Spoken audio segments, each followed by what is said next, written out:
sore ini kita akan update perkembangan terkait dengan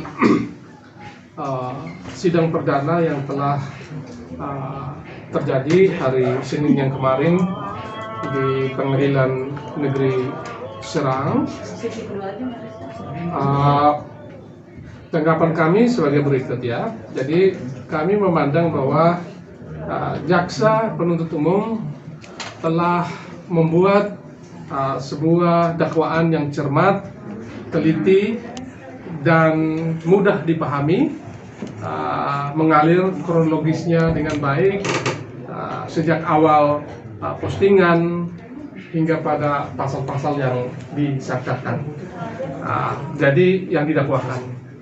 Jadi tidak ada alasan yang masuk akal kalau ada yang berpendapat bahwa dakwaan jaksa penuntut umum adalah dakwaan yang tidak jelas dan tidak cermat.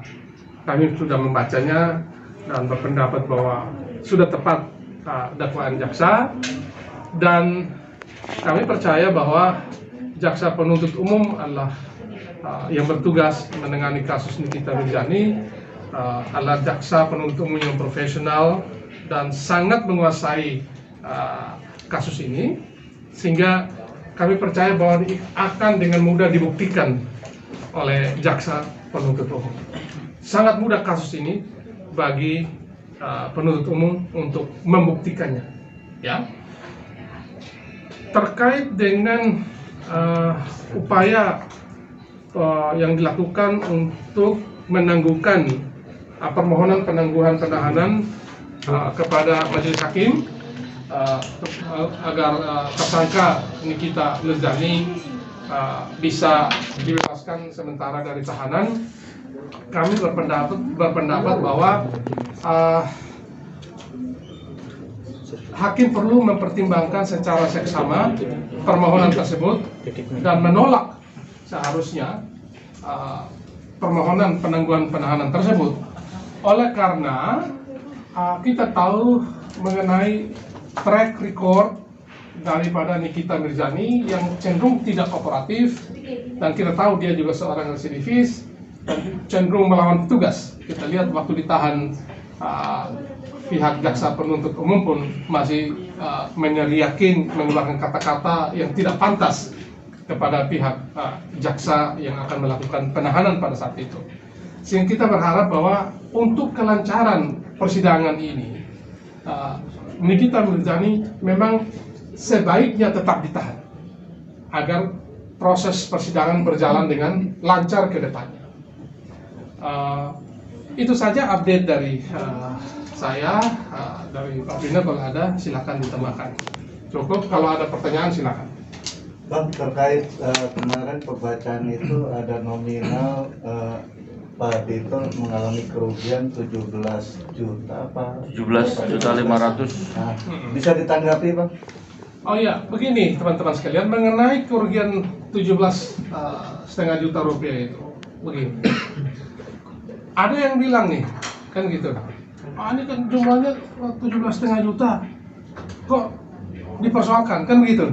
Kok bikin heboh gitu. Jadi begini, kalau kita membaca pasal 36 Undang-Undang ITE, di sana hanya menjelaskan perbuatan yang dilarang.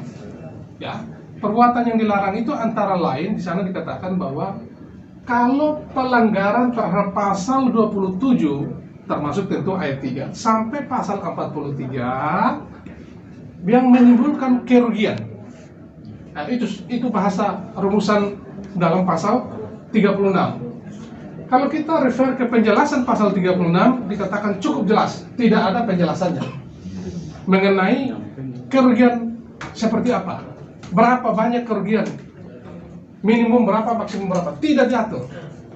Jadi persoalannya bukan pada minimum atau maksimum, kecil atau besarnya jumlah kerugian, tapi masalahnya adalah bahwa ada kerugian yang telah dialami oleh korban.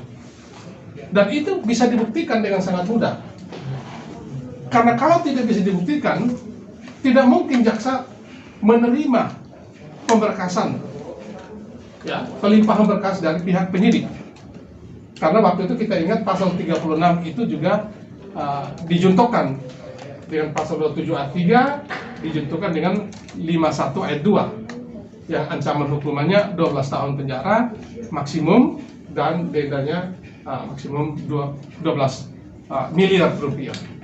Jadi sekali lagi soal kerugian ini tidak ada batasan limitatif dalam ketentuan Undang-Undang ITE yang menyatakan jumlahnya harus berapa.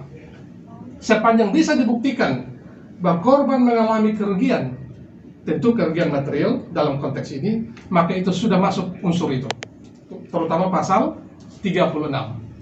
Jelas ya? Tetapi di luar itu, kita tidak hanya bicara soal kerugian material. Sesungguhnya ada kerugian yang lebih hebat dari itu, lebih besar dari itu, yakni kerugian yang terkait dengan reputasi, nama baik. Reputasi, nama baik itu jauh lebih mahal daripada kerugian material. Dan itu yang sebetulnya tanpa harus membuktikan pasal 36 pun, sebetulnya 27 ayat 3 saja sudah cukup mengantar Nikita Mirzani ke penjara. Jelas mengenai itu? Oke, ada yang lain?